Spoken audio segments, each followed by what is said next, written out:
আপনারা জানেন গত পরশুদিন বাংলাদেশে একটা প্রখ্যাত আলেমে দ্বীন, হাজারো উস্তাদের উস্তাদ, হাজারো উস্তাদের কি উস্তাদ আব্দুস সামাদ সালাফি স্যার, আব্দুস সালাম সালাফি, উনি যখন মৃত্যুবরণ করলেন গত পরশুদিন, গতকালকে জানাজা হয়েছে। প্রথম জানাজা হয়েছে তার হলো জামিয়া সালাফিয়া শেখ ডাঙ্গিপাড়া শেখ আব্দুর রাজ্জাক বিন ইউসুফের মাদ্রাসায় সকাল 8টায়। দ্বিতীয় জানাজা হয়েছে প্রফেসর ডক্টর আসাদুল্লাহ গালিব স্যারের মাদ্রাসায় আল মারকাজুল ইসলামিয়া সালাফি। তৃতীয় জানাজা হয়েছে তার নিজের বাড়ি আছে রাজশাহী, তার একটা গ্রামের বাড়ি আছে, সেই বাড়িতে, সেখানে হলো তার তৃতীয় জানাজা হয়েছে। তো আল মারকাজুল ইসলামিয়া সালাফিতে যখন জানাজার পূর্ব মুহূর্তে জমিয়াতে আহলে হাদিসের সম্মানিত সভাপতি ডক্টর আব্দুল্লাহ ফারুক সালাফি স্যার সেখানে উপস্থিত ছিলেন এবং গোলাম কিবরিয়া নুরি সহ জমিয়াতের অসংখ্য আলেম ওলামা সেখানে উপস্থিত ছিলেন।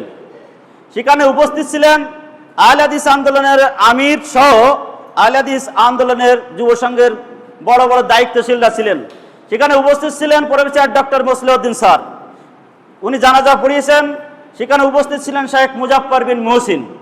সেখানে কি একটা আনন্দ, যদিও মৃত্যুর দিন, তারপরে পরস্পরের ভিতরে যে ভ্রাতৃত্ব, যে মুলাকাত, তাদের ভিতরে যে সাক্ষাৎ, তাদের ভিতরে যে কোলাকুলি, এটাকে আপনারা দেখেছেন ফেসবুকে দেওয়া আছে, এটা আপনারা দেখবেন।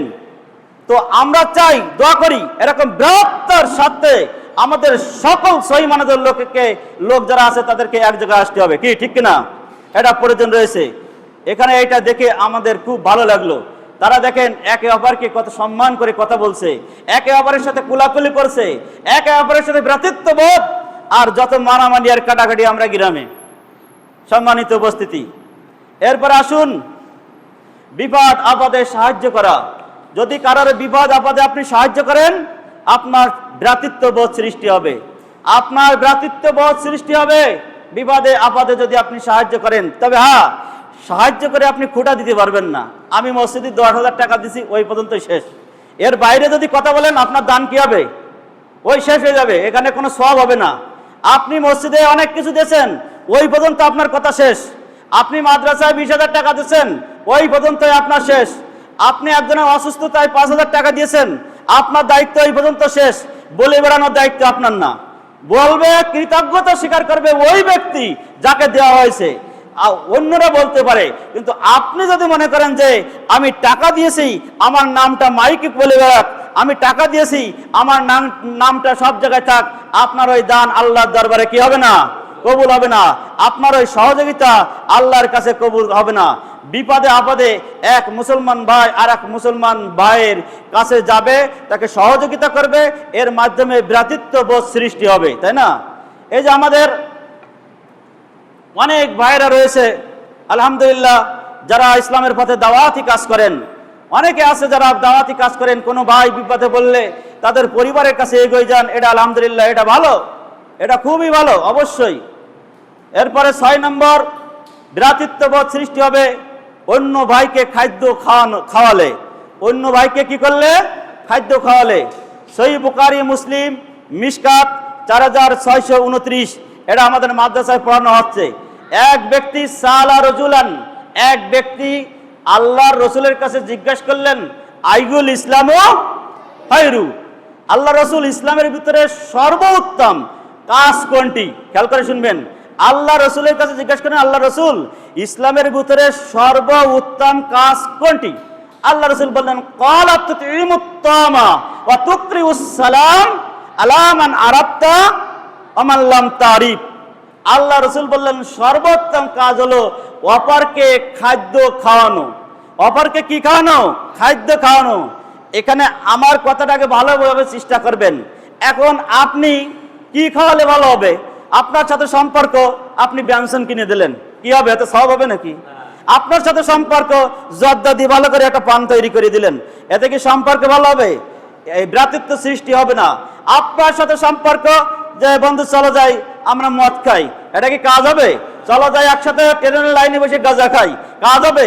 কাজ হবে না। এখানে বলা হয়েছে ক্বালা তুতঈমুত তাআমা, অপরকে খাদ্য খাওয়ানো। সেই খাদ্যটি হতে হবে হালাল। কি হতে হবে? হালাল হতে হবে, হালাল হতে হবে। আমাদের অনেক জনদরদি আছে, একজনের তো মেরিয়ে আরেকজনের দান করে, এরম আছে না? ও আরেকজনের ক্ষতি করে আরেকজনের দান করলে এগুলো লাভ হবে? কোনো লাভ হবে না। এমন সমাজে অনেক জনদরদি আছে যে একজনের থেকে একজনের মেরিয়ে আরেকজনের দেয়।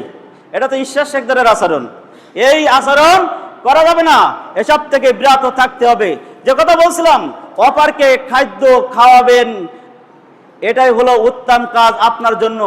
আপনার এলাকায় মনে করেন একজন লোক খুতবা দিতে আসছে, উদাহরণস্বরূপ বলছি, আপনার মসজিদে মনে করেন বাইরের থেকে, আমি তো এখন এলাকা হয়ে গেছি, একটা লোক বাইরের থেকে খুতবা দিতে আসছে, খুতবা, এইবার সালাম ফিরানোর পরে আপনারা সবাই চলে গেলেন, তাহলে ওই ব্যক্তির অবস্থা কি হবে বলেন?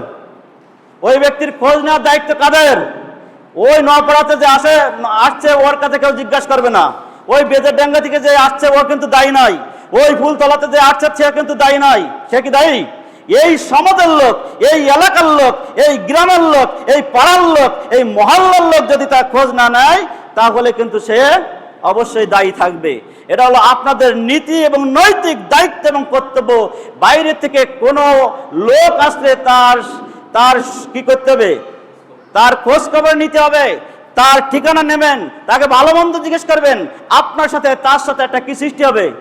ভ্রাতৃত্ব বোধ সৃষ্টি হবে, হৃদ্রতা সৃষ্টি হবে, বন্ধুত্ব সৃষ্টি হবে। কিন্তু আমরা এই জায়গা থেকে অনেক পিছিয়ে আছি, একেবারে অনেক পিছিয়ে। 100% ভিতরে 90% আমি দেখেছি এইটা আমরা পিছিয়ে আছি, 90% পিছিয়ে আছি। দেখেন, আমাদের মাদ্রাসার বয়স রানিং 6 মাস, এই 6 মাস চলছে, তো 6 মাসে 6টি টাকা দেওয়ার ক্ষমতা আমাদের কারো নাই? আছে কিনা বলেন? আছে। কিন্তু আমাদের মানসিকতা এত লো হয়ে গেছে তা বলার মতন না। অসুস্থ লক্ষ লক্ষ টাকা খরচ করেছি। আল্লাহর রসুলের হাদিস কখনো মিথ্যা হতে পারে না। আপনি যদি আপনার টাকা ইসলামের পথে খরচ না করেন, আপনার টাকা যদি আল্লাহর রাস্তায় খরচ না করেন, আপনার খাবার যদি গরিব মিসকিনকে না দেন, আপনার খাবার যদি মেহমানদারি না করেন, আপনার খাবার যদি আপনি অন্য ভাইকে না দেন, আল্লাহর রসুল এর হাদিস মিথ্যা নয়। আপনাকে ওই যে খরচ বাঁচানোর জন্য আপনি দূরে চলে যাচ্ছেন, খরচ বাঁচানোর জন্য আপনি দূরে দূরে থাকছেন সাক্ষাৎ না করে, খরচ বাঁচানোর জন্য আপনি এদিক ওদিক ঘোরাফেরা করছেন, আপনাকে ওই খরচ আল্লাহ করাবে। আপনার অসুস্থতায় করাতে পারে, আপনার স্ত্রীর অসুস্থতায় করাতে পারে, আপনার ছেলেমেয়ের অসুস্থতায় করাতে পারে। যেভাবে হোক না কেন আপনার বিপদ আপদ দিয়ে আপনার ওই টাকার থেকে বেশি খরচ হতেই হবে। বলেন হচ্ছে কিনা বলেন? অবশ্যই আছে। বরং সাদকা করুন, আল্লাহ সাদাকার মাধ্যমে রোগ মুক্তি হয়, দান করলে রোগ মুক্তি হয়, সাদকা করলে রোগ মুক্তি হয়। আপনি চিন্তা করছেন যে টাকা দান করলে আমার সব কমে যাবে, আপনি চিন্তা করছেন টাকা দান করলে আমার অর্থ কমে যাবে। আর আল্লাহর রাসূল সাল্লাল্লাহু আলাইহি সাল্লাম কি বলছেন? ওই টাকা আপনাকে খরচ হতেই হবে, মাস্ট ইম্পর্টেন্ট। আর যারা রোগাগ্রস্ত আছেন, প্রতিদিন শত শত টাকায় ওষুধ খাচ্ছেন, বিশ্বাস না করেন, নিজেকে একটু পরীক্ষা করেন, আজকের থেকে একটু পরীক্ষা করেন, সাদকা করেন, দান করেন, তাহলে দেখবেন আপনার অনেক অসুস্থতা থেকে আপনি মুক্তি পাবেন। মা বাবা যদি আপনার উপর অসন্তুষ্ট থাকে, আপনি হাসপাতালে লক্ষ লক্ষ টাকা দেবেন, তাও আপনি সুস্থ হতে পারবেন না। মা বাবাকে সন্তুষ্ট রাখতে হবে। হে যুবক ভাইরা, এখানে অনেকে আছেন যারা মা বাবার সাথে সম্পর্ক খুবই খারাপ। মা বাবা একটা বেশি কথা বলতে পারে, তাই বলে আপনি মা বাবাকে বেশি কথা বলতে পারেন না, এটা খেয়াল রাখতে হবে। অধিকাংশ বাবারা যখন দুঃখ করে তখন জানায় যে এত কষ্ট করে লালন পালন করলাম, এত কষ্ট করে বড় করলাম, এত কষ্ট করে লেখাপড়া শিখালাম, আমার জমি গেল, আমার টাকা গেল, আমার পয়সা গেল, কত কিছু গেল, অথচ আজকে আমার সন্তান আমাকে আলাদা করে দিয়েছে। আমার সন্তান আজকে আমাকে কি করছে? গোয়ালঘরের পাশে রেখেছে, রান্নাঘরের পাশে রেখেছে। এর থেকে দুঃখ আমি থাকবো ছাদের বাড়িতে, আমার মা বাবা থাকবে গোয়ালঘরে। এটা হতে পারে? আপনার জান্নাত আপনার জন্য হারাম, আপনার জন্য জান্নাত নাই। আজকে মা বাবার পা ধরে ক্ষমা চান, যে ভুল করেছেন মাফ চান, যে ভুল করেছেন ক্ষমা চান। আপনি যা খাবেন আপনার মা বাবাকে তা দিবেন। আমি এখনো পর্যন্ত আমার বাবার চোখের দুই চোখ দিয়ে উঁচু করে মনে হয় কথা বলি না, কিন্তু এখন ছোট ছোট পোলাপানকে যে সাহস, তা দেখলে অবাক হয়ে যেতে হয়। সম্মানিত উপস্থিতি, এজন্য মাদ্রাসা শিক্ষার গুরুত্ব আছে কিনা বলেন? আমরা কিন্তু শুধু খাতায় ভালো লিখলে যে নাম্বার হবে তা নাই, ওর আদব আখলাক, ওর চরিত্র গঠন, ওর চলাফেরা, ওর কথাবার্তা, এর উপরেও কিন্তু তাকে আলাদা কি করা হবে? নাম্বার দেওয়া হবে। এজন্য এটা একটা বিষয় রয়েছে। যে কথা বলছিলাম যে অপরকে খাদ্য খাওয়ানো এটা উত্তম কাজ। আবার একটাও চিন্তা করতে হবে যে আমি শুধু খাবো, এটা নয়, আমার দায়িত্ব কি? খাওয়াতেও হবে। আমার দায়িত্ব কি? খাওয়াতেও হবে। ও 10 টাকা খাওয়াচ্ছে, আমি 1 টাকা খাওয়াবো। ও 10 টাকা দিচ্ছে, আমি একটা চকলেট দেবো। এর মাধ্যমে ভ্রাতৃত্ববোধ সৃষ্টি হয়। অনেক বাচ্চাদেরকে শেখানো হয় বাড়ির থেকে, তোমার বন্ধু আছে ওকে কিছু দিও না, তোমার বন্ধু আছে তোমার পাশের বেডে থাকে ওকে কিছু দিও না। এটা কারা শিখাই দেয়? বাড়ির থেকে মা বাবা শিখাই দেয়। এই শিখতে শিখতে এমন অভ্যাস হয়ে যাবে যে একদিন নিজের মা বাবাকেও দেবে না, দেখবে যে দিলে কম হয়ে যাবে। এখন থেকে শিক্ষা দিন। আপনার সন্তান শুক্রবারে আসছে, তার কাছে টাকা দিন, সে দান করা শিখুক। আপনার সন্তানকে বলুন, আপনার আরেকজন বন্ধু আছে ক্লাসে গরিব মানুষ, তো তাকে কি করতে হবে? তাকেও কিছু দিতে হবে। এর মাধ্যমে একটা ভ্রাতৃত্ব সৃষ্টি হবে, বন্ধুত্ব সৃষ্টি হবে। কিন্তু আমরা সব সময় হলো কি করা যায় যে আমরা কিভাবে আরেকজনের কিভাবে নেব, খাবো, দেবো, এই যে চিন্তা ভাবনা থেকে আমাদের ফিরে আসতে হবে। এরপরে আসুন, আপোষ মীমাংসা করার মাধ্যমে ভ্রাতৃত্ববোধ সৃষ্টি হয়। আল্লাহ রসুল বলছেন, ইন্নামাল মুমিনুনা ইখওয়াতুন। আগে যে কথা বলেছি, এক মুমিন আর এক মুমিনের কি ভাই? এই বাচ্চারা, এক মুমিন আর এক মুমিনের কি? ফাসলিহু বাইনা আখওয়াইকুম। আল্লাহ বলছেন, এক ভাই আর এক ভাইয়ের ভিতরে যে ঝগড়া, যে বিবাদ, যে মারামারি, যে কাটাকাটি, যে ভুল বুঝাবুঝি, এগুলো তুমি কি করো? এগুলো তুমি মীমাংসা করে দাও। এগুলো কি করো? মীমাংসা করে দাও, সমাধান করে দাও। টাকার বিনিময় নয়, একমাত্র কার সন্তুষ্টির জন্য? আল্লাহর সন্তুষ্টির জন্য মীমাংসা করে দিতে হবে। যে টাকার বিনিময়ে মীমাংসা করে দিতে হবে এমন নয়।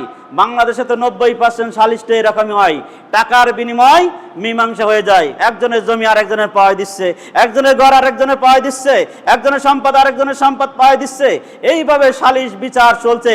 যারা সমাজে সালিশ করেন, মিটিং করেন, সাবধান, মিটিংয়ে যাবেন না, পাপ হবে না। কিন্তু মিটিংয়ে যেয়ে যদি পক্ষপাতিত্ব করেন তাহলে কি হবেন? পাপ হবে, গুনাহগার হবেন। ওয়াত্তাকুল্লাহ, কাকে ভয় করার কথা বলা হয়েছে? আল্লাহকে ভয় করুন। আপনি মীমাংসা করুন। মীমাংসার ক্ষেত্রে কিছু মিথ্যা কথা জায়েজ আছে। যেমন আপনার এক ভাই আর এক ভাইয়ের সাথে মীমাংসা করবেন, আপনি তাকে এইভাবে বলতে পারেন যে সে তো তোমাকে অনেক ভালোবাসে, সে তোমাকে তোমার কথা বারবার বলে, তোমাকে বারবার স্মরণ করে, তোমার সাথে একটু মিশতে চাই, তোমার সাথে কথা বলতে চাই, তোমার সাথে উঠা বসা করতে চাই। এই কথা যখন আমি আরেক ভাইকে বলছি, তখন ওর ভিতরে কি আছে? ওর ভিতরে যে দুঃখ আছে, ওর ভিতরে যে কষ্ট আছে, ওর ভিতরে যে বেতন আছে, ওর ভিতরে যে অভিযোগ আছে, এটা কিন্তু কি হয়ে যায়? দূর হয়ে যায়। দূর হয়ে দুইজনের ভিতরে কি হয়ে যায়? ভ্রাতৃত্ববোধ সৃষ্টি হয়, হৃদ্রতা সৃষ্টি হয়, ভালোবাসা সৃষ্টি হয়। ঠিক আছে? কিন্তু আমরা কি করি? অন্য অন্য জায়গায় আমরা উল্টো পাল্টা করে, মিথ্যাচার করে কিভাবে ক্ষতি করা যায় এইগুলো আমরা করি।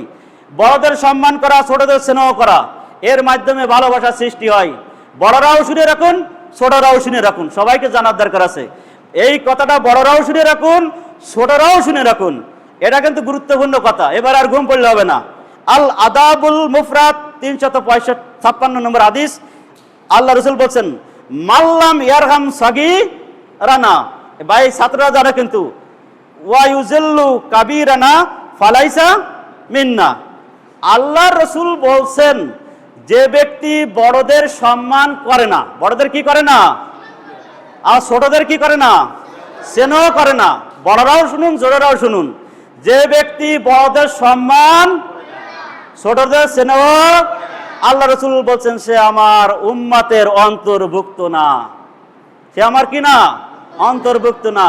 আপনি বয়সে বড় বলে যারে তারে মিজাজ দিতে পারবেন না, দমক দিতে পারবেন না, আঙ্গুল উঁচু করতে পারবেন না, বেশি কথা বলতে পারবেন না, উল্টো পাল্টা কথা বলতে পারবেন না। এটা করা যাবে না। আবার যারা ছোট রয়েছে তারাও বড়দেরকে আঙ্গুল দেখাতে পারবে না, আঙ্গুল উঁচু করতে পারবে না, বেশি কথা বলতে পারবে না। কি করতে হবে? বড়দের সম্মান করতে হবে। আর ছোটদের কি করতে হবে? স্নেহ করতে হবে। ছোটরা যদি অন্যায় করে, ভুলও করে, তাকে কি করতে হবে?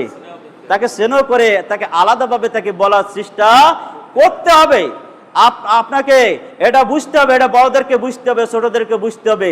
এখানে আমরা চাই ক্ষমতার অপব্যবহার।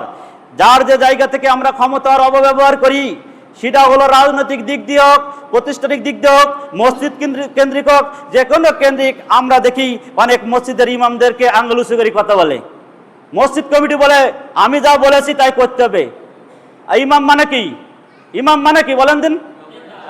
নেতা। আর কমিটি মানে কি বলেন? আপনারাই বলবেন, আমি বলবো না। তা নেতাকে অর্ডার করছে, কমিটির লোকেরা যা আঙ্গুল উঁচু করে আমি যা বলবো তাই কি করতে হবে? করা লাগবে। তাহলে কি হবে? হবে? হবে না। হাদিস উল্টে যাচ্ছে, যার জন্য সমাজ অশান্তি আর অশান্তি আর অশান্তি। ইমামদেরকে 5, 7, 8, 10 হাজার টাকা বেতন দেওয়া হচ্ছে, ইমামদেরকে বলা হচ্ছে কি যে আপনাদের টাকা কিসি লাগে, আপনাদের টাকা কিসি লাগে, ইমামরা আপনাদের কি, ইমামদের প্রতিদিন সকালে পান্তা ভাত খালি যথেষ্ট নাকি? আর আপনার যে মাসে 30,000 40,000 50,000 টাকা খরচ হয়, ইমামের বউ বাচ্চা নাই, তার সংসার নাই, তার মা বাবা নাই, আপনারা তাদেরকে কেন ছোট করে দেখছেন? একজন হাফেজদেরকে কেন ছোট করে দেখেন? হাফেজ হয়ে দেখেছেন? এক পারা মুখস্থ করি পড়েন তো, এই সামনে এসে দেখে আমি কেটা আছেন, কোন মায়ের বেটা আছেন এখানে আসেন, সামনে এসে এক পারা মুখস্থ করে শোনাবেন, আমার সামনে পড়বেন, আসেন। আমি আমার সামনে পড়ার দরকার নেই, আরো হাফেজ আছে তাদের সামনে পড়বেন। আমি সর্বোচ্চ সম্মানের আসনে আমি রাখার চেষ্টা করি হাফেজদেরকে, কারণ এই পুরো কোরআনটা দিলে মুখস্থ করা কি অত সহজ নাকি? অত সহজ মনে করেন? পৃথিবীর কোন গ্রন্থ আছে কেউ মুখস্থ করতে পেরেছে ভাই? আছে কোন গ্রন্থ? সেই হাফেজদেরকে অসম্মান করে কথা বলার অভ্যাসটা ত্যাগ করার চেষ্টা করুন, নইলে কিন্তু কিয়ামতের মাঠে ছাড় হবে না, কোনো ছাড় নেই। কারণ আলেম ওলামাদেরকে যারা অসম্মান করেছে তাদের শেষ পরিণাম কি হয়েছে? খুবই খারাপ হয়েছে, খুবই ভয়াবহ হয়েছে। সে আদম থেকে শুরু করে আজকের দিন পর্যন্ত যারা আলেম ওলামার অসম্মান করেছে তাদের পরিণাম কি হয়েছে? খুবই খারাপ হয়েছে। অতএব আলেম ওলামাদেরকে সম্মান দিয়ে কথা বলার চেষ্টা করতে হবে। এরপরে আসুন সুপরামর্শ দেওয়া। যে কোনো বিষয় আপনি সুপরামর্শ দিতে পারেন। মসজিদের বিষয়, মাদ্রাসার বিষয় আপনি বলতে পারেন ভাই এই কাজটা করলে মনে হয় ভালো হতো, কিন্তু আপনি এটা বলতে পারবেন না যে ভাই এই এর নেন দিন মাদ্রাসায়, এর নিয়োগ দেন, এ কথা বলা যাবে? এর ইমামতিতে নেন দিন, এটা বলা যাবে না। আপনি সুপরামর্শ করতে পারেন, ভাই দেখেন দিন, এর সাথে কথা বলে দেখেন, বা এর একটু পরীক্ষা নিরীক্ষা করে দেখেন এর নেওয়া যায় কিনা। এটা হলো কি? পরামর্শ। আর যখন এখতিয়ার খাটাবেন এটাই করতে হবে, তাহলে এটা কি হলো? ক্ষমতার জাহির করা হলো। এটা করা যাবে না। বলা হয়েছে যে সুপরামর্শ। এই যে আমার শিক্ষক বৃন্দ যারা আছে এখানে অনেকেই আছে, আমি সবাইকে বলি পরামর্শের ক্ষেত্রে উন্মুক্ত, সবাই পরামর্শ দিতে পারেন। কারণ আমার পরামর্শে সবকিছু হবে কি কমিটির লোকের পরামর্শে সবকিছু হবে এমন কি হতে পারে? এমনও আছে যে অনেকের পরামর্শ আছে এমন ভালো যেটা আমারও জানা নাই। এজন্য সুপরামর্শ দেবেন, কিন্তু ক্ষমতার অপব্যবহার করবেন না, অধিকার চর্চা করার চেষ্টা করবেন না, তাহলে ভ্রাতৃত্ববোধ সৃষ্টি হবে না। সুপরামর্শের মাধ্যমে কি সৃষ্টি হবে? ভ্রাতৃত্ববোধ সৃষ্টি হবে। আপনার কাছে যে জিজ্ঞাসা করছে ভাই আমার ভাইয়ের সাথে আজকে সকালে ঝগড়া লেগেছে, এখন কি করবে একটা পরামর্শ দেন। আপনি পরামর্শ দিলেন যে সোজা থানায় চলে যাও, থানায় যে কি করো, ওর নামে কে ডায়েরি করে আসো, ওর নামে জিডি করে আসো, ওর নামে কেস করে আসো। তাহলে ভাই ভাই সম্পর্ক বাড়লো না কম হইলো? বাড়লো। বরং বলতে পারেন যে ধৈর্য ধরো, ভাই ভাই মীমাংসা হয়ে যাবে। আপনি কি করলেন? এখন ভাই বোনে গন্ডগোল বাধা দিলেন, প্রতিবেশীর সাথে গন্ডগোল সৃষ্টি করে দিলেন, একে অপরের সাথে সম্পর্ক নষ্ট করে দিলেন। এগুলো যারা করবে আর এই করার কারণে যত লোক পাপ করবে, ভুল বুঝে ভাই ভাই সম্পর্ক নষ্ট করবে, জমি ফাঁকি দিবে, অথবা একজন আরেকজনের সাথে সম্পর্ক নষ্ট করবে, একজন আরেকজনকে মারবে, ধরবে, কাটবে, এ যত গুনাহ করবে তার সমস্ত গুনার ভাগ কে নেবে? যে পরামর্শ দিয়েছে খারাপ পরামর্শ, যে খারাপ পরামর্শ দিয়েছে। বলেন এই ধরনের পরামর্শ বেশি না আমাদের? যে ভাই একই রক্তের অথচ বলে দিচ্ছে যে থানায় যে কেস করে আসো, নাউজুবিল্লাহ। এগুলো করতে পারবেন না। কিভাবে মীমাংসা করা যায় এই চেষ্টা করুন। দোষ ত্রুটি শুধরে দেওয়া, এটা হলো একটা ভ্রাতৃত্বের বন্ধন সৃষ্টির অন্যতম একটা মাধ্যম। কারো যদি দোষ ত্রুটি থাকে, এখানে দুটো বিষয় ভাই খেয়াল করেন, এক হলো ভুল ধরা আর এক হলো ভুল ধরিয়ে দেওয়া। ভুল ধরিয়ে দেওয়া হলো একটা বিষয়, ভুল ধরা হলো আর একটা বিষয়। আত্মীয় আর মেহমান কি এক জিনিস? আমরা তো মনে করি এক জিনিস। আত্মীয় কারা? যাদের সাথে আত্মার সম্পর্ক, যেমন বোন, খালা, মামা, এগুলো কি আত্মীয়? এগুলো কি আত্মীয়। আর আমিও আপনার বাড়ি মেহমান হতে পারি না? আমি আপনার বাড়ি মেহমান হতে পারি। যে কোনো লোক মেহমান হতে পারে, কিন্তু যে কোনো লোক আত্মীয় হতে পারে না। এখন দুটি বিষয়, এক হলো ভুল ধরা আর এক হলো ভুল ধরিয়ে দেওয়া। ভুল ধরিয়ে দেওয়া মানে কি? তার সংশোধন করা। ভাই মনে হয় এইটা না করে এইটা করলে ভালো হতো, একটা পরামর্শ, এটা সুন্দর পরামর্শ থেকে আলাদা দেখে পরামর্শ দেন। আর ভুল ধরা মানে কি? এটা এরকম হলো কেন, এটা এরকম হলো কেন, ওটা ওরকম হলো কেন, এগুলো কি জায়েজ আছে? এগুলো কি জায়েজ আছে? এগুলো জায়েজ না, এগুলো হলো ভুল ধরা, ধরে বেড়ানো। আর একটা কি? ভুল ধরিয়ে দেওয়া, তাকে আলাদা ডেকে গোপনে ভাই মনে হয় এইটা না করে এইটা করলে বলো তো, এটা মনে হয় আপনার ভুল হচ্ছে, এটা জায়েজ, এটা ভ্রাতৃত্ববোধ সৃষ্টি হয়েছে। আর খুঁটিনাটি ধরে বেড়ানো, পিছনে লাগানো, দোষ খুঁজে বেড়ানো, এগুলো হলো কি? এগুলো জায়েজ নয়। তারপরে ঐক্য সৃষ্টি করা, এটা হলো ভ্রাতৃত্ববোধ। শেষ টাইম, আমি আর বেশি দূরে যাচ্ছি না, আমি আপনাদেরকে এতটুকু কথা বলতে চাচ্ছি যে ভ্রাতৃত্ববোধ সৃষ্টি করতে হলে পরস্পরে সালাম প্রদান করেন, হাদিয়া প্রদান করবেন, হাসি মুখে কথা বলবেন, তারপরে অসুস্থ হলে রোগাক্রান্ত ব্যক্তিকে দেখতে যাবেন, বিপদে সাহায্য করার চেষ্টা করবেন, অপরকে খাদ্য খাওয়ানোর চেষ্টা করবেন, আপোষে মীমাংসা করা দেওয়ার চেষ্টা করবেন, সুপরামর্শ দিবেন, বড়দের সম্মান ছোটদের স্নেহ করবেন। দেখবেন আমাদের ভিতরে কি সৃষ্টি হবে? ভ্রাতৃত্ববোধ সৃষ্টি হবে। অবশেষে আমাদের